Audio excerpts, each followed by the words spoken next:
नमो भगवते वासुदेवाय। ओम नमो भगवते वासुदेवाय। ओम नमो भगवते वासुदेवाय। ओम नमो भगवते वासुदेवाय। ओम नमो भगवते वासुदेवाय। ओम नमो भगवते वासुदेवाय। ओम नमो भगवते वासुदेवाय। ओम नमो भगवते वासुदेवाय। ओम नमो भगवते वासुदेवाय। ओम ओम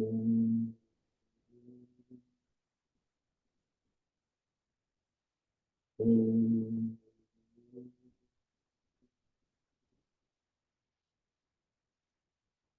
ओम श्री परमात्मने नमो नमः। ओम गं गणपतये नमो नमः। ओम सन सरस्वत्यै नमो नमः। ओम गुं गुरुभ्यो नमो नमः। ओम सहनाववतु सहनौ भुनक्तु सह वीर्यं करवावहै तेजस्विनावधीतमस्तु मा विद्विषावहै। ओम शांति शांति शांति। सदाशिव समारंभं शंकराचार्य मध्यमाम् अस्मदाचार्य पर्यन्तां वंदे गुरु परंपराम्। ओम पार्थाय प्रतिबोधितां भगवता नारायणेन स्वयं व्यासेन ग्रथितां पुराणं मध्ये महा अद्वैतामृतवर्षिणीं भगवतीं अष्टादशाध्यायिनीं ते भवद्वेष वसुदेवसुतं देवं कंसचाणूरमर्दनं देवकी परमानन्दं कृष्णं वन्दे जगद्गुरुं। नमस्ते परमं ब्रह्म सच्चिदानन्दरूपाय निर्गुणाय नमस्तुभ्यं ओंकाराय नमो नमः। सर्वे दुर्गाणि तरन्तु सर्वे भद्राणि पश्यन्तु सर्वे सद्बुद्धिमाप्नोतु सर्वे सर्वत्र नन्दतु। ओम तत्सत्। ओम ओम ओम।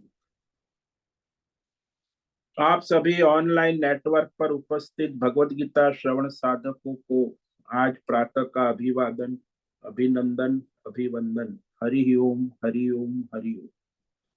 हम सबको आज का यह दिव्य दिन तन मन धन जन देश काल विषय वस्तु परिस्थिति अध्यात्म भौतिक दैवी व्यष्टि समष्टि क्षेत्र सभी को अपने अपने पूर्व में अनंत जन्मों में किए हुए संचित पाप पुण्य धर्म अधर्म मिश्र कर्मों के पके हुए फल स्वरूप में वर्तमान में आज सभी को अपने अपने प्रारब्ध अनुसार परमेश्वरी अचिंत्य योग माया के माध्यम से प्रसाद स्वरूप में प्राप्त हुआ है। अतः आज का यह दिव्य दिन परमार्थ हेतु निष्काम सेवा यज्ञ देव यज्ञ ऋषि यज्ञ पितृ यज्ञ मानव यज्ञ भूत प्राणी यज्ञ सात्विक दान शारीरिक वाचिक मानसिक तप निष्काम कर्म योग ध्यान योग भक्ति योग ज्ञान योग साधना स्वाध्याय वेद शास्त्रों का अध्ययन अध्यापन उपासना आराधना के लिए समर्पित करे और कराए।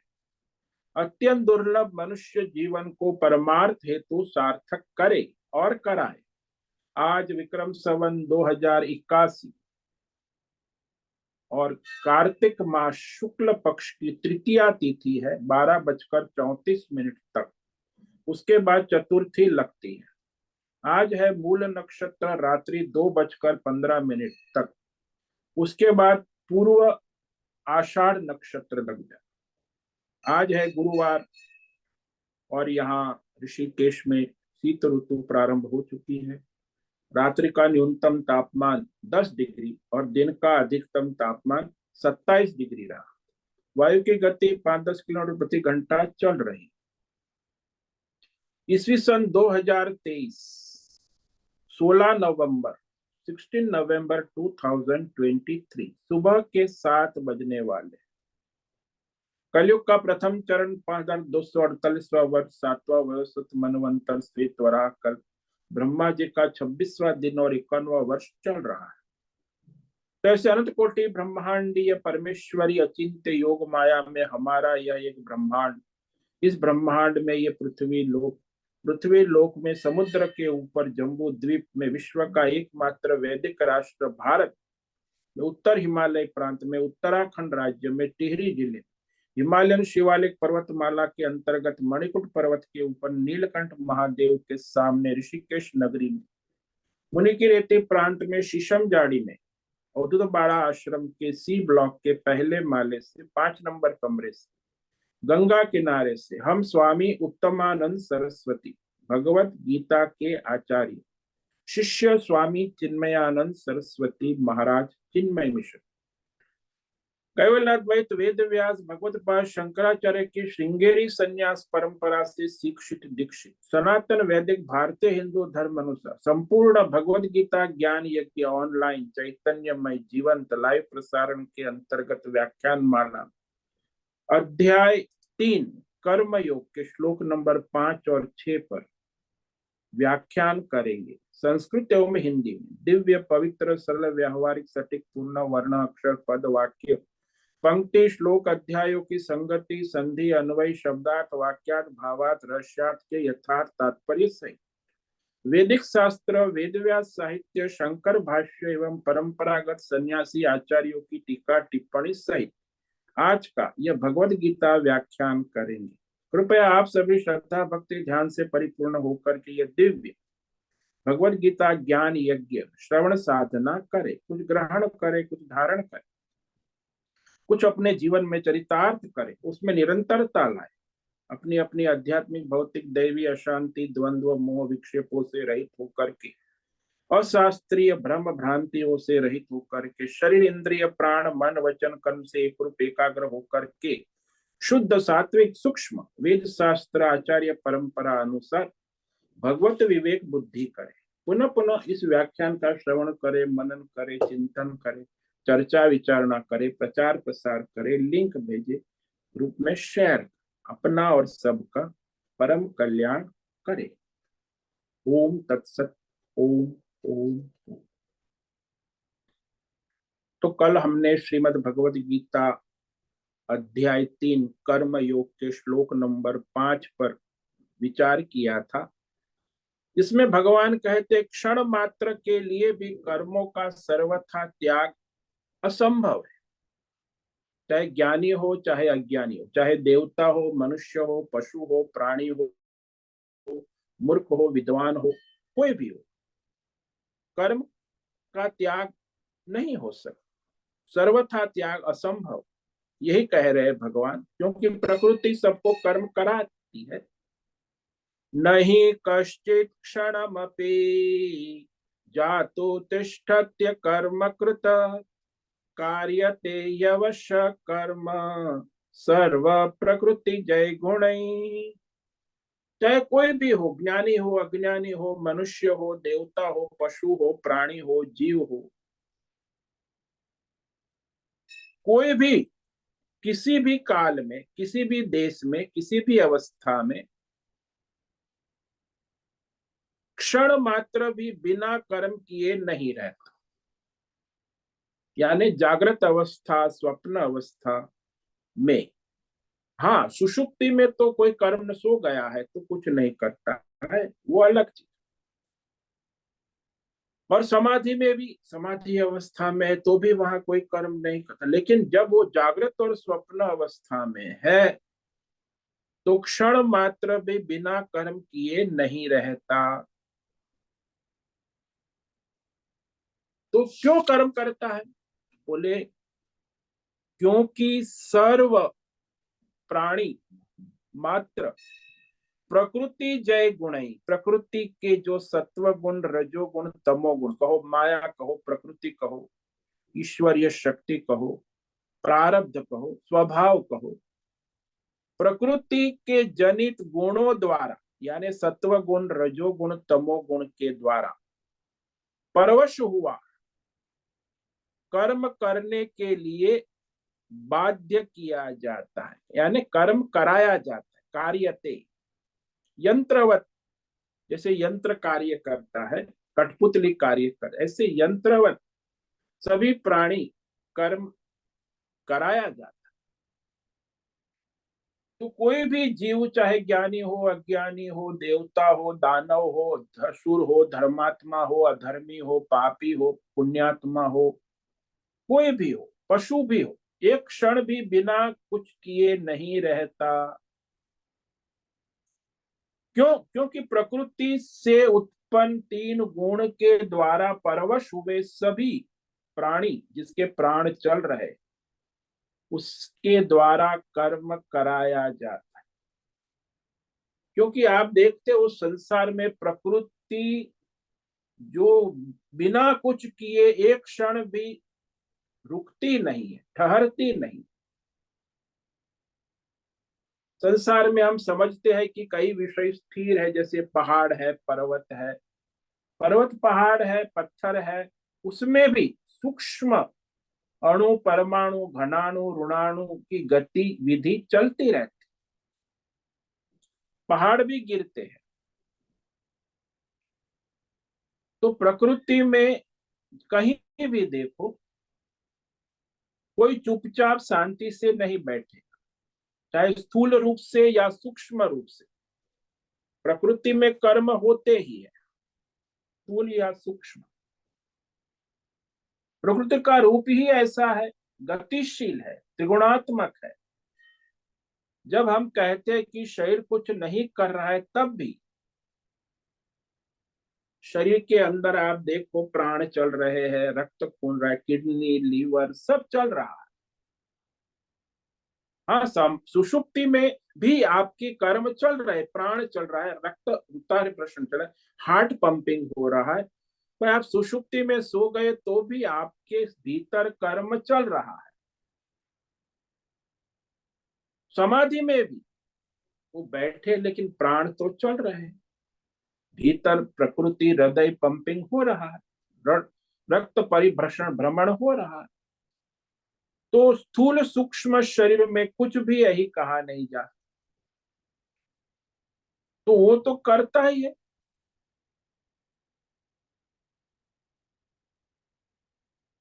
तो यहाँ समाधि या सुषुप्ति में भी सूक्ष्म रूप से कर्म होते, जो संसार में सभी प्राणी जो है कर्म के लिए बाध्य किए जाते। सात्विक मनुष्य है, वो सात्विक कर्म करता है, राजसी है, राजसी करता है, तामसी है, उसकी प्रकृति है, स्वभाव है। तो जैसे प्राणी है, तो प्राणी में सूअर है, वो भी अपने तामसी प्रकृति का है। बकरी है, कुत्ता है, राजसी प्रकृति का है, वो अपने हिसाब से कर्म करेगा। और गाय है, सात्विक प्रकृति की है, तो गाय अपने सात्विक कर्म करेंगी। यानी सभी प्राणी अपने अपनी प्रकृति स्वभाव के अनुसार कर्म करने के लिए बाध्य किए। हालांकि कई बार ऐसा लगता है कि कुछ नहीं कर रहा है बाहर से, लेकिन हो रहा है।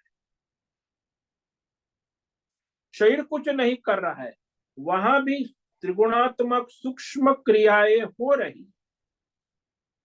तो बिना किए हुए कोई रह ही नहीं सकता। ये जो कर्म है ना, 5 प्रकार के कर्म। एक स्वाभाविक कर्म होता है, रक्त परिभ्रमण हो रहा है, ब्लड सर्कुलेशन, प्राण चल रहे। दूसरे जो है अपने कर्तव्य नियत कर्म हो रहे। तीसरे है जो सहज अपने पूर्व जन्म संस्कार के अनुसार कर्म होते, कोई पेंटर है, कोई कवि है, कोई गायक है। चौथे परिस्थिति प्राप्त कर्म होते हैं। मैं भूकंप आ गया, सर्प आ गया, लोग दौड़ेंगे, अकस्मात हो गया, परिस्थिति प्राप्त कर्म। और पांचवा जो है यज्ञ कर्म, ईश्वरार्थ कर्म योग, ये भी तो इस प्रकार मनुष्य कर्म करता है, प्रकृति के द्वारा उसे कर्म कराया जाता। त्रिगुणात्मक क्रियाएं हो रही, सबके भीतर बाहर, सत्वगुणी रजोगुणी बदलती रहती। आप सुबह सत्वगुणी हो, शाम को रजोगुणी हो गए, रात को तमोगुणी हो। तो त्रिगुणात्मक क्रियाएं हो रही है। बिना किए हुए क्षण मात्र को भी प्रकृति में कुछ स्थिर ठहरता नहीं है। यहाँ जातु शब्द भगवान ने कहा ना, जातु मायने सुनिश्चित है, इसमें कोई संदेह की बात नहीं कि वह प्रकृति से उत्पन्न होने वाले रजोगुणी तमोगुणी सत्वगुणी सभी से कर्म कराते हैं। प्रकृति के 3 गुण है, इसको माया कहते हैं। माया त्रिगुणात्मिका है, और उस माया से ही ब्रह्मा विष्णु महेश भी अपने कर्म करते, देवता भी कर्म के लिए बाध्य किए।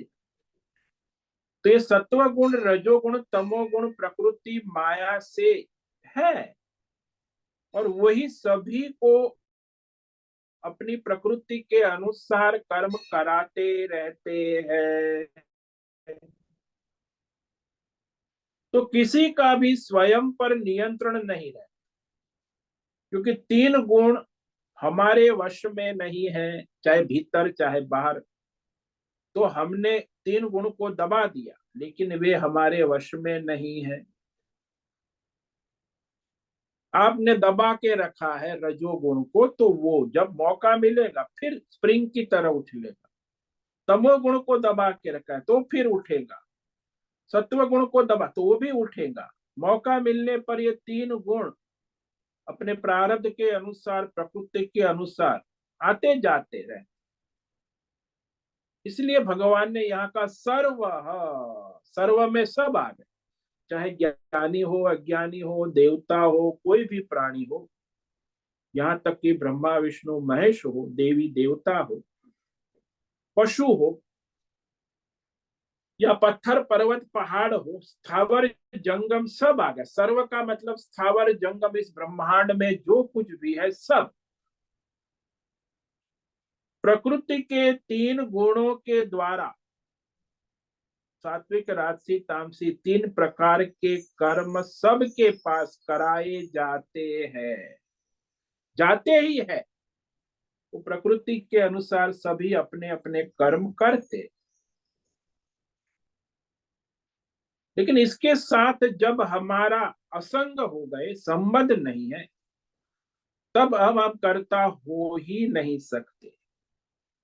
भाई असंग होंगे तभी अकर्ता होंगे, उसके संबंध नहीं है तब अकर्ता, तब तक तो हम अकर्ता हो ही नहीं सकते। भाई आप असंग है, साक्षी है, दृष्टा है, तो उससे असंग बैठे हैं तो अकर्ता। तो जब तक हमारा संबंध है संसार से, शरीर से, व्यष्टि समष्टि से, तब तक हम अकर्ता हो ही नहीं सकते।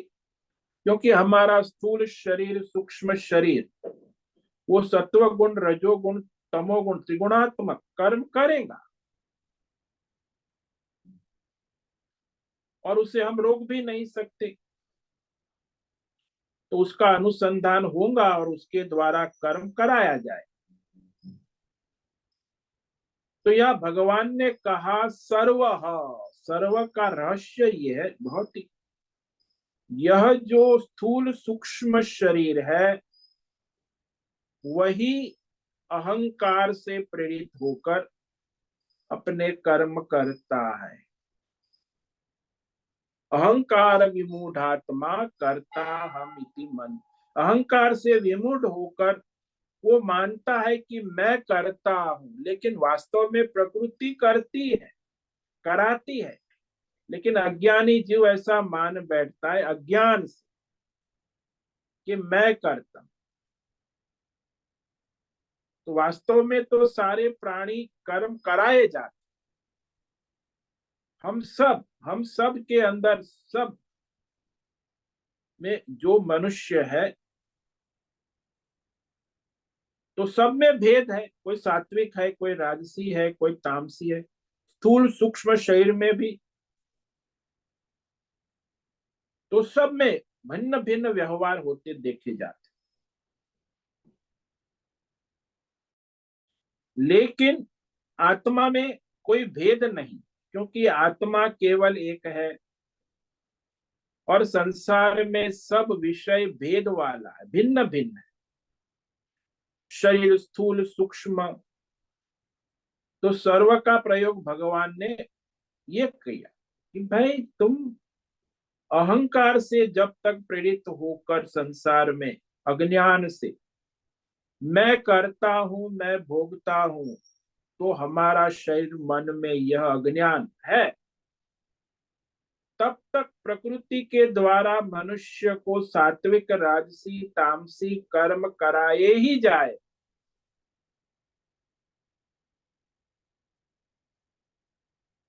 तो जो अज्ञानी है अहंकार वाला है, उसके लिए तो यह संभव ही नहीं कि वह सर्वथा कर्म रहित असंग साक्षी रहे, अकर्मकृत हो सके।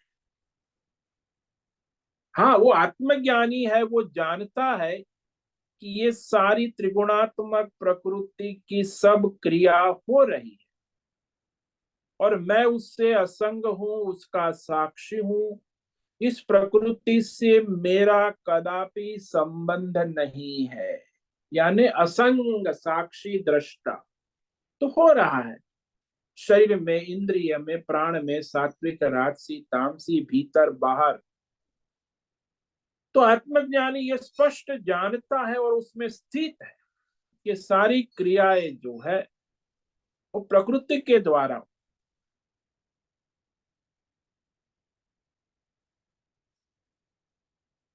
तो भगवान ने भी गीता में पीछे कहा ना कि अहंकार विमूढ़ात्मा करता हम प्रकृति काम अदुष्टाय।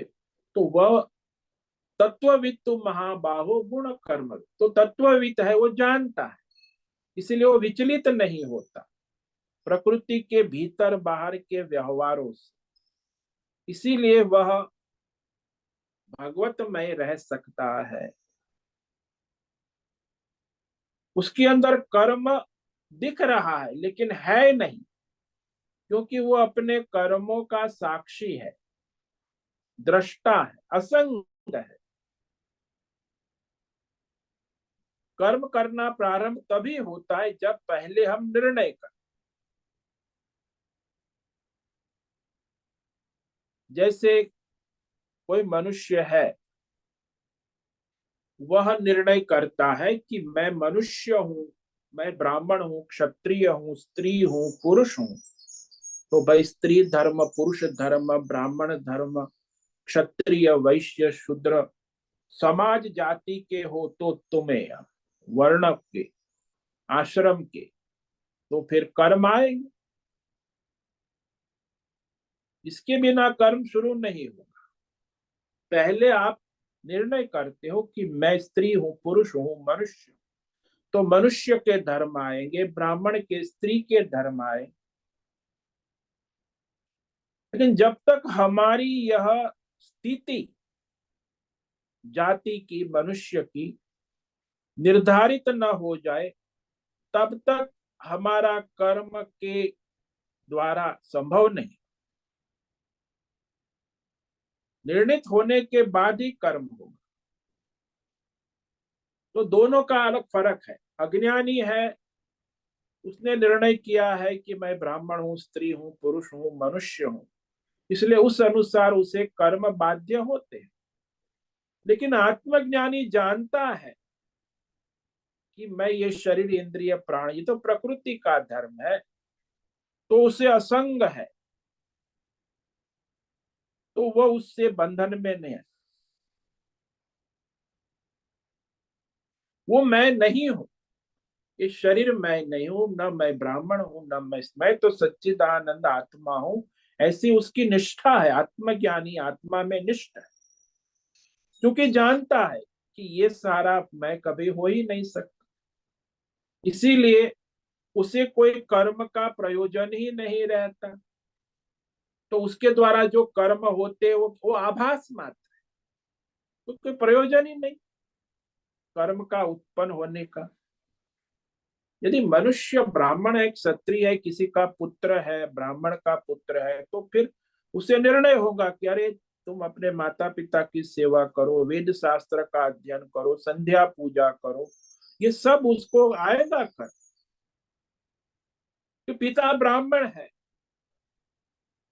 तो फिर भौतिक शरीर उसमें जन्म से ही पैदा हुआ है, तो वहां वह सारे ब्राह्मण के धर्म कर्म आए।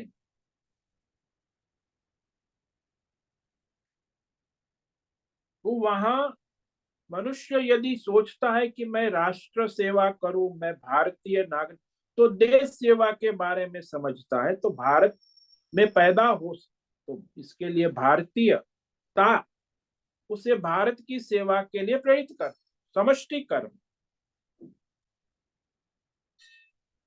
तो इस प्रकार मनुष्य निरंतर अपनी प्रकृति स्वभाव के अनुसार व्यष्टि समष्टि कर्म करने के लिए बाध्य होता है।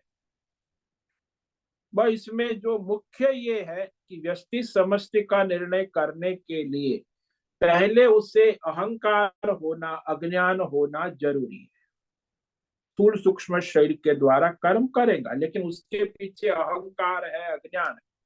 मैं मनुष्य हूं, मैं भारतीय हूं, मैं ब्राह्मण हूं, मैं स्त्री हूं, ये अहंकार होना जरूरी। तो स्थूल सूक्ष्म शरीर के साथ संबंध वाले हम हो जाएंगे, तब हमारा कर्म निर्धारित हो गया।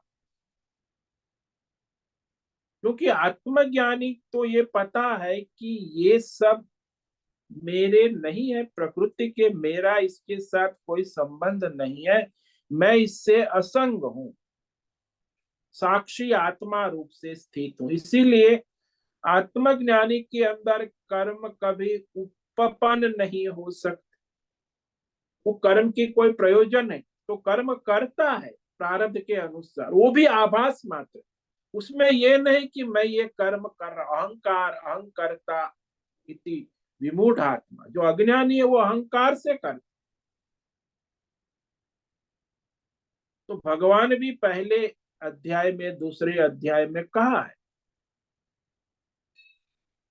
कि जो आत्मज्ञानी इस आत्मा तत्व को जानकर उसमें निष्ठा रखता है,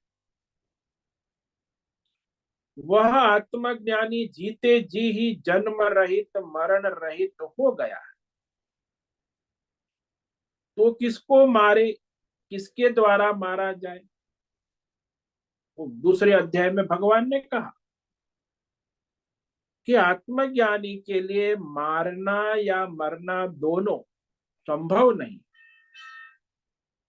तो स्थूल सूक्ष्म शरीर को लेकर है, मारेंगे तो स्थूल सूक्ष्म शरीर से, मरेंगे तो भी स्थूल सूक्ष्म शरीर से ही तो होगा ना। जब उसे ये ज्ञान हो गया कि मैं जन्म रहित स्थूल सूक्ष्म रहित आत्मा हूं, शरीर जन्म वाला है, शरीर का जन्म है, सूक्ष्म शरीर भी अनादि है और अज्ञान से चलने वाला। लेकिन जो आत्मज्ञानी है वो जन्म रहित शरीर रहित अपने को जानता है, तब किसको मार सकता है और किसके द्वारा मारा जा सकता है। हमारे यहाँ प्रसिद्ध दृष्टांत है कि वो विश्व विजेता जो सिकंदर था ना, वो भारत आया था। तो उसके गुरु सुकरात थे। सुकरात ने कहा कि भारत में जो है ना, हिमालय में ऋषिकेश है, हरिद्वार है, अच्छे अच्छे महात्मा रहते, लंगोटी बांध के बैठे होंगे कहीं समुद्र की नदी किनारे या पेड़ पर्वत। तो उसे मिलना महात्माओं से। तो उसने कहा ठीक है। तो भारत आया और भारत में उसने आ गया, ऋषिकेश आ गया। तो गंगा किनारे एक लंगोटी बैठे हुए महात्मा, सूर्य ताप सर्दी की मौसम थी, बैठे थे मस्त आराम से गंगा किनारे मौज में। तो अपने ताम जाम के साथ आया सिकंदर महात्मा के पास। तो महात्मा से कहा, क्योंकि वो स्वयं ही अपने को विश्व विजेता महाराजा समझता था ना। वो महात्मा के लिए तो कोई महात्मा महाराजा महाराजा सब एक समान है। वो किसी को कोई महाराज या किसी को छोटा बड़ा नहीं समझता। तो बातचीत करने लगा सिकंदर कि मैं विश्व विजेता सिकंदर। तो कहता है मुझे क्या, तू विजेता है तो मुझे क्या फर्क। मैं इतना बड़ा विजेता हूं, तुम्हें खड़े होके मेरा स्वागत करना। अरे मैं क्यों स्वागत करूं तेरा। अरे तुमको पता नहीं मैं सारे विश्व का राजा हूं। तुम्हें मेरा सम्मान नहीं किया, इसके बदले में मैं तुम्हें दंड दे सकता हूं। तुम्हें अभी काट दूंगा, तुम्हारा गला काट सकता हूं। तो महात्मा बड़े जोर से हंसे, हा हा हा हा। हंसते हुए महात्मा ने कहा कि मैं शरीर हूं ही नहीं, मैं तो आत्मा स्वरूप है। तुम उसे देख ही नहीं रहे हो। तुम तो मेरे इस भौतिक पंच महाभूतात मांस के लोथड़े पिंड को देख रहे हो और तुम उसी को महात्मा समझ रहे हो। ये तुम्हारा भ्रम है। मैं ये मांस पिंड का लोथड़ा भौतिक मनुष्य शरीर नहीं हूं। मैं तो आत्मा में स्थित हूं, आत्मा स्वरूप में स्थित। अब जब तुम मुझे आत्मा स्वरूप से जानते ही नहीं, तुम हमारे शरीर को काट दोगे तो मुझे क्या फर्क पड़ता। काट दो, गला काट दो, मुझे कोई फर्क। हंसते हंसते कहा, अरे तुम गला काटोगे तो मेरी आत्मा स्वरूप में न कुछ कटेगा, न कुछ घटेगा, न कुछ बढ़ेगा। तो उसने जाना कि हाँ, ये जो भारत देश है इसकी महिमा है। ये महात्माओं के कारण ही, क्योंकि पराकाष्ठा है आत्मज्ञानी। संसार में मनुष्य आत्मज्ञान में स्थित है, उससे बड़ा और कोई महाराजा नहीं हो सकता। वो अपने दंड मस्तक नतमस्तक प्रणाम किया और वो विश्व विजेता गया। समझ गया कि हाँ, ये वास्तव में आत्मज्ञानी महात्मा। तो ये जो संसार में मनुष्य सोचता है कि मैं काटूंगा मारूंगा, तो कौन किसको मारता है कौन किसको मारेगा ये बनता ही नहीं। हाँ, आत्मा की दृष्टि से। लेकिन जब अज्ञान है, सर्व यहाँ का ना अज्ञान के कारण ऐसे संसारी अज्ञानी मनुष्य है, वे सारे उनको ये प्रकृति से होने वाले तीन गुण उनकी इच्छा के बिना ही नचाते रहे। क्योंकि वह अपने आत्मज्ञान से वंचित है ना। उनको जीव ईश्वर आत्मा अनात्मा का विवेक ही नहीं हो कि आत्मा क्या है अनात्मा क्या है। अज्ञानी है, संसारी सारे के सारे। कोई लाखों में करोड़ों में कोई आत्मज्ञानी होता है। तो ये अज्ञानी जो मनुष्य आप देखते हो आसपास सभी समाज में, ये त्रिगुणात्मक प्रकृति से होने वाले कोई सात्विक कोई राजसी कोई तामसी आपके घर में आपके बाहर समाज में चेष्टा करते दिखेंगे तीन गुण के द्वारा नचाए जा। जैसे हम यहाँ घूमने निकलते हैं तो एक महात्मा तामसी पड़ा है शराब पी के, तो तामसी महात्मा साधु वेश में है। दूसरा राजसी है, कुछ पूजा पाठ कर रहा है। तीसरा ध्यान योग में बैठा है, समाधि सात्विक प्रकृति का। वो तो सब मिलेंगे रास्ते में, आप चलते जाओ तो भी हर जगह तीन प्रकार के भीतर बाहर प्राणी मिलेंगे।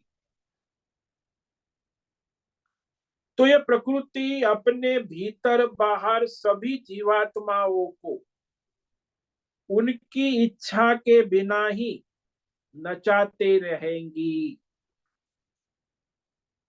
किंतु जो आत्मज्ञानी है, आत्म स्वरूप को जान चुका है, समझ गया है, उसके अंदर ये प्रकृति के त्रिगुणात्मक विकार किसी प्रकार की क्रिया उत्पन्न कर ही नहीं सकते। क्योंकि वह प्रकृति से संबंध वाला ही नहीं है, असंग है, अपने आत्मा स्वरूप में स्थित है। इसीलिए आत्म साक्षात्कार के बाद कोई सकाम निष्काम कर्म उपासना ध्यान भजन की प्रयोजन ही नहीं रहे, और वो संभव भी नहीं है, क्योंकि वो आत्म अज्ञानी है, उसमें सब है, सकाम कर्म है, निष्काम कर्म है, ध्यान योग है, भक्ति योग है। लेकिन आत्मज्ञानी में तो ये कोई योग भी संभव नहीं, कोई कर्म भी संभव नहीं। तो प्रारब्ध के अनुसार उसके शरीर कर्म करते हैं, वो भी आभास मात्र है, उसमें कोई कर्तृत्व अभिमान भोक्तृत्व अभिमान है ही नहीं।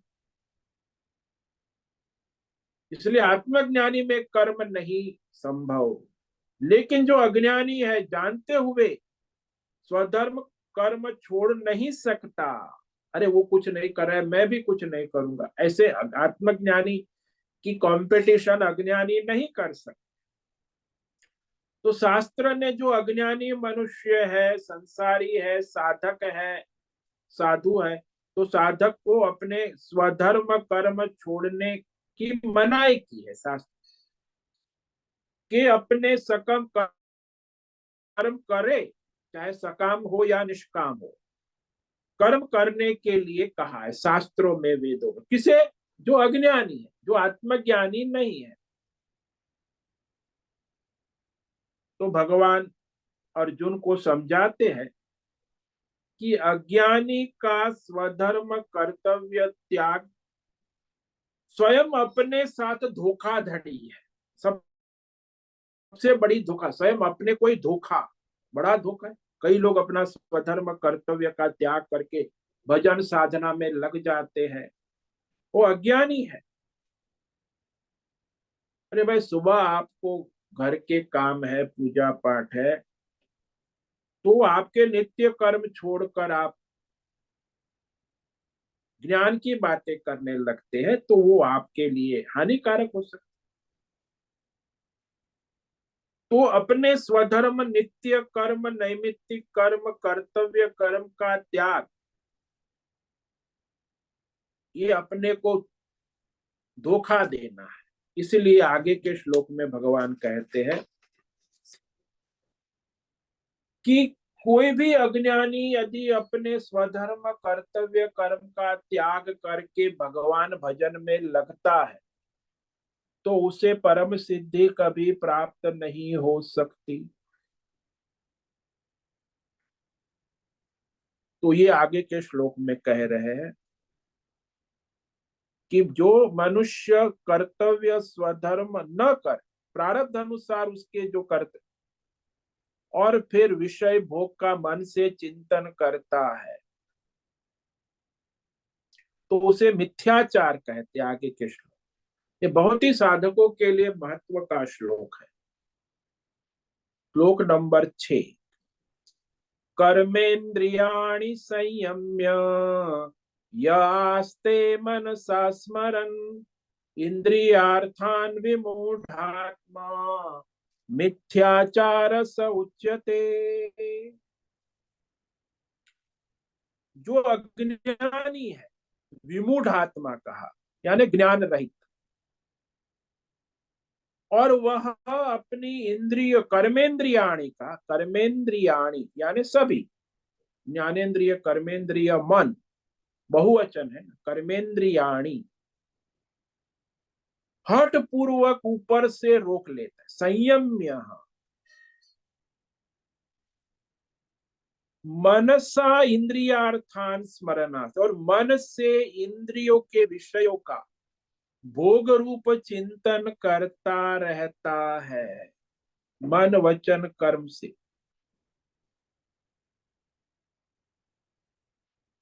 तो वह मिथ्याचारी यानी दंभी कहा जाता है। तो वेशधारी साधु है, कई साधक है जो संसारी है,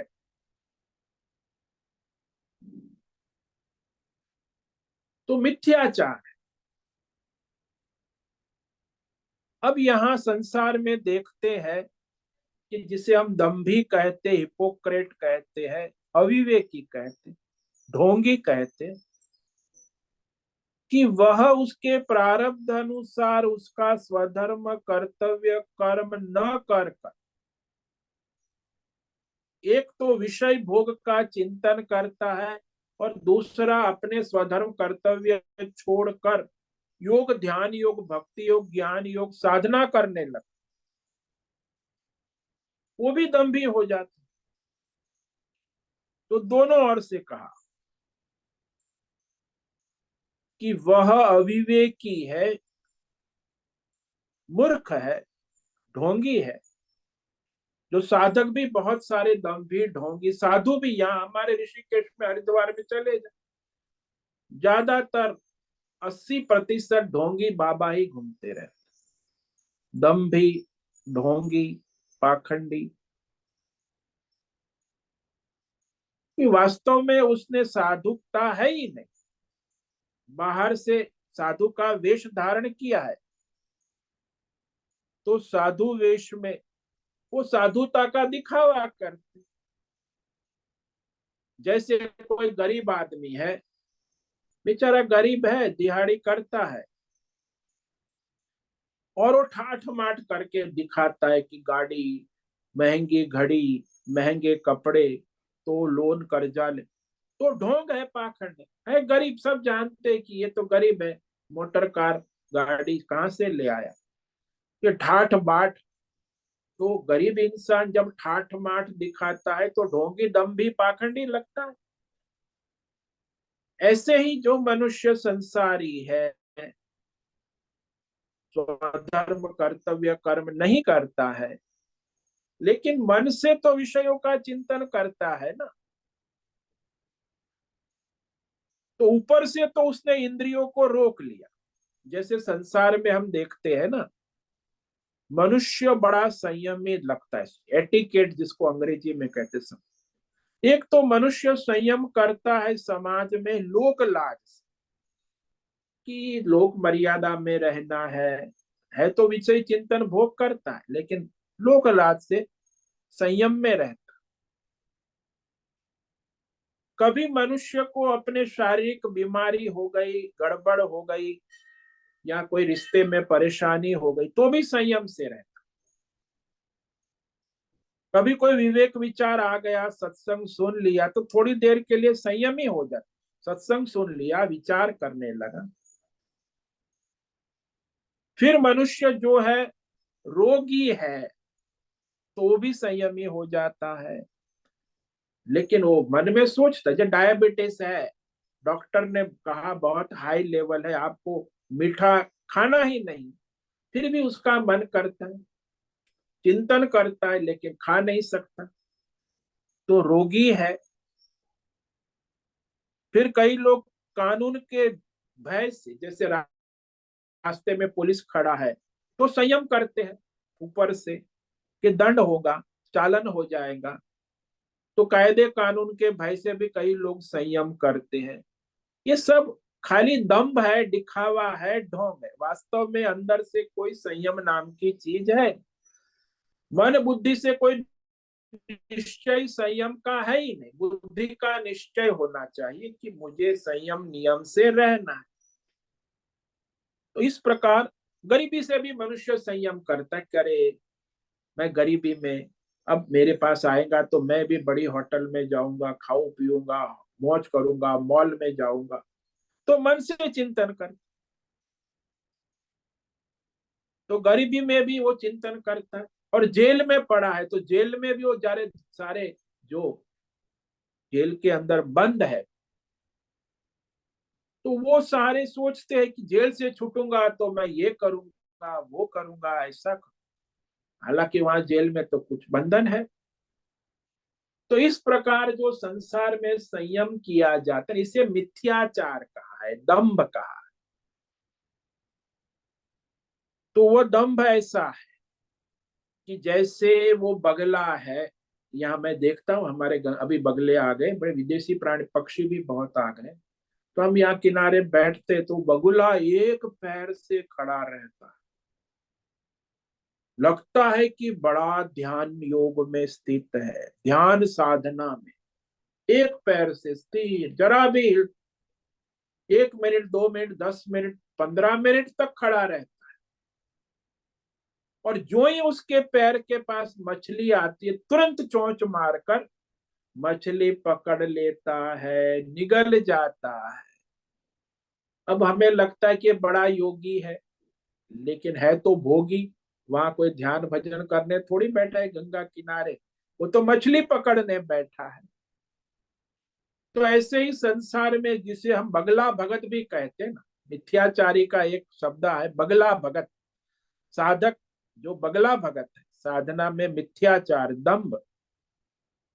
तो ज्यादातर संसार में, हमारे साधु समाज में और संसार में भी जो साधक बन के बैठे, 70, 80, 90% तो मिथ्याचारी ही होते, तो उनकी प्रगति नहीं दिखाई देती योग साधना में। तो इस श्लोक पर हम कल और विचार करेंगे। बड़ा महत्व का श्लोक है कि ऊपर से इंद्रिय की क्रियाओं को रोक लेता है, लेकिन मन से, बुद्धि से विषयों का संकल्प, चिंतन, भोग करता है। वह मनुष्य, मनुष्य नहीं, दम्भी, जिसे साधक हो, साधु हो, ये साधक साधु ही मिथ्याचारी कहा जाए। बाकी वो तो भोगी है, उसको मिथ्याचार से क्या लेना। लेकिन बाहर से दिखावा करता है, अंदर से वो चिंतन करता। तो यहाँ ये महत्व की बात है। और ये हमने जो 7 कारण बताए, इसी के कारण वो संयम करता है। पहला कारण, लोक लाज से संयमी नियमी रहे। दूसरा कारण, कभी सत्संग विचार कर लिया तो संयम नियम थोड़ी देर के लिए कर लेता है, और कभी यहाँ गड़बड़ हो गई, पारिवारिक समस्या आ गई, कुछ संबंधों में गड़बड़ हो गई, तो संयम कर लेता है। कभी रोग से संयम कर लेता है, कभी गरीबी में संयम कर लेता है, कानून के दंड से भयभीत होकर संयम कर लेता है। अब जेल में बंद है तो संयम से रहने लगता है, लेकिन मन में तो वो चिंतन, भोग का, इंद्रिय विषयों का चिंतन करता ही रहता है। इसीलिए इन्हें मिथ्याचारी कहा, दंभी कहा। ओम नमो नारायणाय, ओम नमो नारायणाय, ओम नमो नारायणाय, ओम नमो नारायणाय। तो इस श्लोक को हम और कल विचार करेंगे। कर्मेन्द्रियाणि संयम्य य आस्ते मनसा स्मरन् इंद्रियार्थान विमूढ़ात्मा मिथ्याचार स उच्यते। जो अविवेकी है, मूढ़ है, तो वह अपनी 10 इंद्रिय और मन को हठ पूर्वक ऊपर से संयम नियम करता है। संयम्य कहा, संयमन नियमन करता दिखाई देता है, लेकिन मन बुद्धि से उस विषयों का चिंतन, संकल्प करता रहता है। तो वह, जो चाहे साधु हो, साधक हो, वेशधारी साधु ज्यादातर होते हैं, और संसार में भी जो मनुष्य है, उसे मिथ्याचारी, दंभी कहा जाता है, उच्चते कहा। यानी परमार्थ से भ्रष्ट, परमार्थ करते दिखाई देते, लेकिन परमार्थ शून्य है, उसमें कोई परमार्थ हो ही नहीं रहा है, केवल दंभ और ढोंग और पाखंडी हो रहा है। ओम नमो नारायणाय, ओम नमो नारायणाय, ओम नमो नारायणाय, ओम नमो नारायणाय। कायेन वाचा मनसेन्द्रियैर्वा बुद्ध्यात्मना वा प्रकृते स्वभावात् करोमि यद्यत् सकलं परस्मै नारायणायेति समर्पयामि।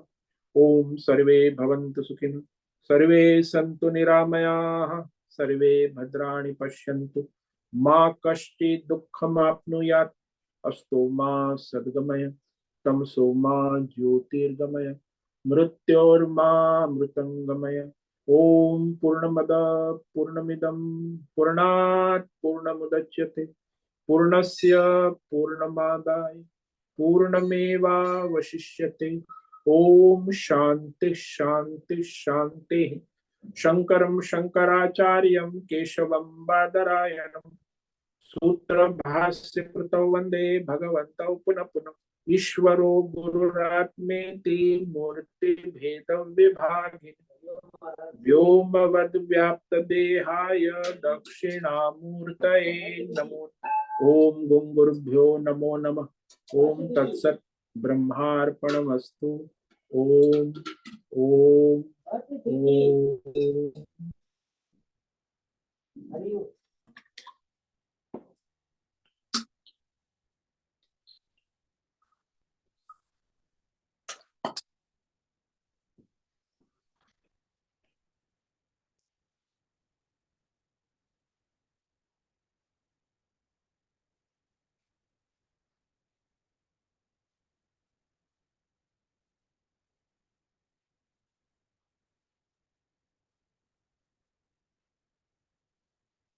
किसी भी साधक को कोई प्रश्न है अभी पूछ सकते, प्रश्नोत्तरी काल है, प्रश्नोत्तरी का।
भगवान ने यहाँ मिथ्याचार शब्द किया। मिथ्याचार, मिथ्या का रहस्य क्या है? मिथ्या शब्द हमारे शास्त्रों में बहुत ही महत्व, क्योंकि जो विषय वास्तव में जैसा हो उसे वैसा न देखना न जानना, अन्यथा देखना जानना ग्रहण करना, इसी का नाम मिथ्या। वहां रस्सी है और हमें उसे सर्प रूप में देख रहे, जान रहे, भयभीत हो रहे, तो सांप को रस्सी में सांप को देखना मिथ्या कहा जाता है। मिथ्या का मतलब है कि वह जैसी दिखती है वैसी नहीं है। इसीलिए यहाँ जो संसार में साधक साधु वो देखकर हमें लगता है कि ये बड़ा तपस्वी है, योगी है, लेकिन वास्तव में वेशधारी है, दिखने मात्र दिखावे का साधक है। हालांकि दिन रात विषयों का चिंतन करता है, भोग भी करता है, लेकिन वह परमार्थ के लिए कोई संयम नियम नहीं कर सकता।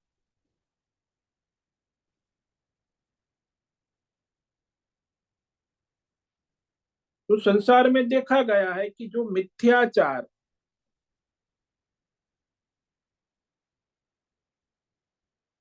अपने आप ही धोखा देने का धंधा करता है, स्वयं परमार्थ में, व्यवहार में, और एक बार वो मिथ्याचारी सिद्ध हो जाता है, फिर उसका कोई वास्तविक प्रगति नहीं होती, दुर्गति होती। अब मिथ्याचार में देखो कि वहां हम देखते हैं संसार में ये शरीर जो है चमड़ी, रक्त, मांस, हाड़, मांस, मल मूत्र का थैला है, उसे आप सौंदर्यवान मानकर उसकी पूजा करते हो, ये भी मिथ्याचार है। शरीर है, रोटी कपड़ा मकान जो आवश्यक, बाकी उसको इतना सजाना धजाना दिखावा, ये जो महिला लोग श्रृंगार करती है बहुत शरीर को सज, ये सब मिथ्याचार, ये सौंदर्य है ही नहीं। आप बाहर से दिखावा चाहे कितना भी करो, गरीब आदमी है और अपने अमीरी दिखाने का ठाठ माठ करता है, ये भी मिथ्याचार है। अब संसारी है, संसार के काम में आसक्त है, और वो साधक या साधु बनकर ढोंग करता है, वो भी मिथ्याचार। और हठपूर्वक जो संयम करता है वो भी मिथ्याचार। तो उसमें हठ हठ योग करते हैं। तो यहाँ यही समझना है कि हम अपने आप को धोखा दे रहे हैं। तो अतो भ्रष्ट तत्व, स्वधर्म से भी भ्रष्ट हो गया, परमार्थ से भी भ्रष्ट हो। मिथ्याचार तो बड़ी दुर्गति का कारण बन जाता है। एक तो और स्वधर्म छोड़ देता है और परमार्थ भी नहीं करता, परमार्थ का दिखावा करता है, और स्वधर्म भी छोड़, डबल हानि है ना। तो मिथ्याचारी की दुर्गति होती है। उसका कारण यही है कि अज्ञान, अहंकार, मम, कामना, वासना ऐसे पूरी नहीं होती। तो ऐसे बन, भाई आप अपनी कामना वासनाएं नहीं पूरी हो रही है तो फिर आप दूसरा रास्ता अपनाते, साधु बन जाओ। तो साधु बनकर कामना वासना पूरी हो जाती, कुछ करने की जरूरत नहीं। फ्री का खाना मिल जाएगा, फ्री का रहना, कपड़े मिल जाएंगे, दक्षिणा मिलेंगी, लोग भोजन कराएंगे, और बस साधना बाधना से तो कोई मतलब है ही नहीं। तो योग साधना, तो ये मिथ्याचार है। ये वेशधारी जो साधु है और गृहस्थ संसारी जो साधक बनकर बैठे हैं, ज्यादातर ये मिथ्याचार के कारण उनकी प्रगति नहीं होती।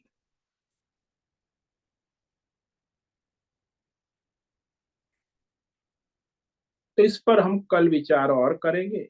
अभी किसी को कोई प्रश्न है तो पूछ सकते हैं, 5 मिनट है।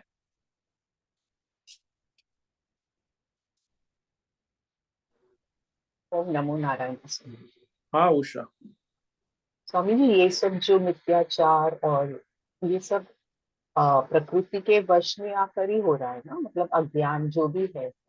हाँ, अ, अज्ञान से, अपने अज्ञान से प्रकृति के वश में मोहित होकर होता है। तो फिर हम कैसे मान ले कि हम, मतलब किसी के वश में आके करना मतलब वो अज्ञान हो जाता है। हाँ, वो अज्ञान है, अहंकार अज्ञान के वश में आकर, प्रकृति के वश में आकर। जैसे आप पराधीन होके कोई काम, जैसे वो पशु है, हाँ। वो कुत्ता उसके गले में पट्टी बांध दी है मालिक ने, तो वो तो पराधीन है ना। अच्छा। वो यहाँ वहां कहीं स्वतंत्र नहीं है, वो पट्टे बंधी हुई है, उसके कारण वो स्वतंत्र नहीं है। ऐसे ही मनुष्य अपनी अज्ञान कामना वासना के कारण पराधीन होकर प्रकृति के अधीन, पराधीन का मतलब प्रकृति के अधीन। वास्तव में जो प्रकृति के अधीन न होने वाला जो विवेकी है, एक होता है अविवेकी और एक होता है विवेकी, बुद्धिमान, निश्चयमान। तो वह बुद्धिमान है, दृढ़ निश्चय किया हुआ है। तो वह बुद्धिमान विवेकी दृढ़ निश्चय होकर अपनी इंद्रिय मन को संयमित नियमित करता है, तो वास्तव में नियम होता है। लेकिन बुद्धि में विवेक नहीं है, निश्चय नहीं है, कोई बुद्धि में दृढ़ता नहीं है, ज्ञान भी नहीं है, और संयम करने रोक कर मन, तो फिर वो तो इंद्रिय विषयों का मन का स्मरण तो करेगा ही।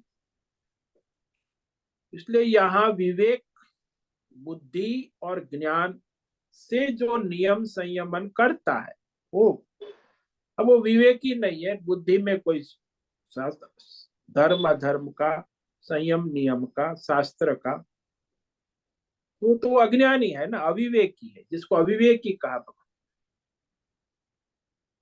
तो अविवेकी मनुष्य ही ढोंगी दम्भी होता है। वास्तव में जिसने विवेक किया है, जिसके अंदर विवेक है, शास्त्र का ज्ञान है, समझता है, तो वो तो वास्तव में नियम संयम करेगा, उसे कोई कठिनाई भी नहीं। लेकिन जो अज्ञानी है, न शास्त्र पढ़ा है, न धर्म है, न कोई विवेक है सही गलत, बस लोकाचार में तो दम भी होगा ना। शास्त्र आचार्य परंपरा से कुछ विवेक करेगा, बुद्धि का निश्चय करेगा, उसका निश्चय दृढ़ है, तो विवेक पूर्वक वो संयम नियम करता है। बाकी जिसकी बुद्धि का निश्चय नहीं है, जिसके पास कोई ज्ञान नहीं है, अज्ञानी है, तो वो तो कुछ भी, उसकी बुद्धि तो स्थिर रहेगी नहीं ना, वो तो इंद्रिय और मन के द्वारा कुछ भी सोचेगा करेगा। इसीलिए वह विषयों का चिंतन करता रहता है, तो ये मिथ्याचारी मन हो जाता। हाँ ये मन इंद्रिया ही हम प्रकृति मन इंद्रिया समझ सकते हैं ना, प्रकृति के हाँ, द्वारा जो। प्रकृति मन इंद्रिया बस उसी के वश वो हो जाता है। जब बुद्धि का विवेक निश्चय जानता है, दृढ़ निश्चय नहीं है, तो प्रकृति के वश हो गया ना। प्रकृति ही है ये इंद्रिया, सत्व गुणी रजोगुणी, कर्मेंद्रिया ज्ञानेन्द्रिय और मन, ये प्रकृति ही है ना, प्रकृति के वश हो गया हाँ, ना, अविवेकी है। तो विवेकी होगा वही तो संयम कर पाएगा। बुद्धि का ज्ञान है, शास्त्र है, तो भाई ये सात्विक है राजसी है, अब वो खाने बैठा उसे पता ही नहीं कि क्या सात्विक है क्या राजसी है, और संयम करेगा तो टेम्परेरी रहेगा। लेकिन उसे विवेक है कि ये सात्विक है, बॉयल वेजिटेबल है, ये खीर है सात्विक है, ये दाल है सात्विक है, ये पकोड़े है ये राजसी है तामसी है, तो संयम नियम करेगा। अब वो विवेक ही नहीं है तो पकोड़े भी खाएगा, पापड़ भी खाएगा, अचार भी खाएगा, जानता ही नहीं कुछ विषय, सात्विक राजसी तामसी क्या है। तो बुद्धि में एक तो विवेक नहीं है, तो निश्चय नहीं है, निश्चय दृढ़ निश्चय नहीं है, तो फिर कुछ भी करेगा तो उसमें कहाँ संयम, इंद्रिय मन बुद्धि के अधीन ही रहेगा ना। तो सबसे पहले दृढ़ निश्चय होना है हाँ, वो। वो भी शास्त्र के अनुसार विवेक हाँ, होना, ज्ञान होना, तब वो बुद्धि का निश्चय बाद में होना, पहले निश्चय नहीं होगा। ऐसे ही निश्चय कर लेंगे तो वो तो ढकोसला है ना। भाई सात्विक क्या है, राजसी क्या है, तामसी क्या है, उसका विवेक पक्का होने के बाद बुद्धि में दृढ़ निश्चय होना कि ये जो सात्विक भगवान ने कहा उस अनुसार मुझे अपनी इंद्रिय मन को चलाना है। तब आप सात्विक इंद्रिय मन को काबू में करने तो वो कुछ भी करेंगे। तो मैच्योरिटी लाना है पहले। हाँ, विवेक बुद्धि शास्त्र के अनुसार, इसलिए तो अज्ञानी है वही तो परेशान है ना, मिथ्याचारी अज्ञानी होता है। जो शास्त्र ज्ञान है, जिसका विवेक पक्का है, जिसकी बुद्धि दृढ़ है, तो फिर वो मिथ्याचारी हो ही नहीं सकता।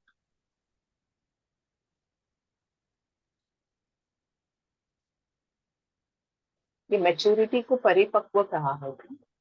हाँ, वही परिपक्व अवस्था, जो शास्त्र पढ़ा है, ज्ञान है, विवेक है, डिस्क्रिमिनेशन है, तो डिस्क्रिमिनेशन विवेक करके दृढ़ निर्णय है, निश्चय है, बस बात बन गई।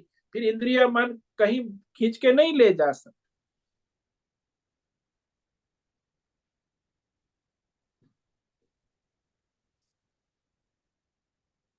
तो ये आवश्यक है। बहुत बहुत धन्यवाद। ओम नमो नारायण। ओम नमो ठीक है, आज नारायण। का समय पूरा हो गया है। सभी साधकों को आज का ओम नमो नारायणाय, ओम सबको नमो ओम नारायण है स्वामी जी। ओम नमो नमो नारायण स्वामी जी। ओम नमो नारायण। ओम नमो नारायण बहुत से स्वामी। निवेदन है, आज का सत्संग पूर्ण करें। ओम नमो नारायणाय। ओम नमो नारायण स्वामी आज जी। का यह दिव्य सत्संग हम यही पूर्ण करते हैं। सभी साधकों को ओम नमो नारायण। सभी साधकों को ओम नमो नारायणाय।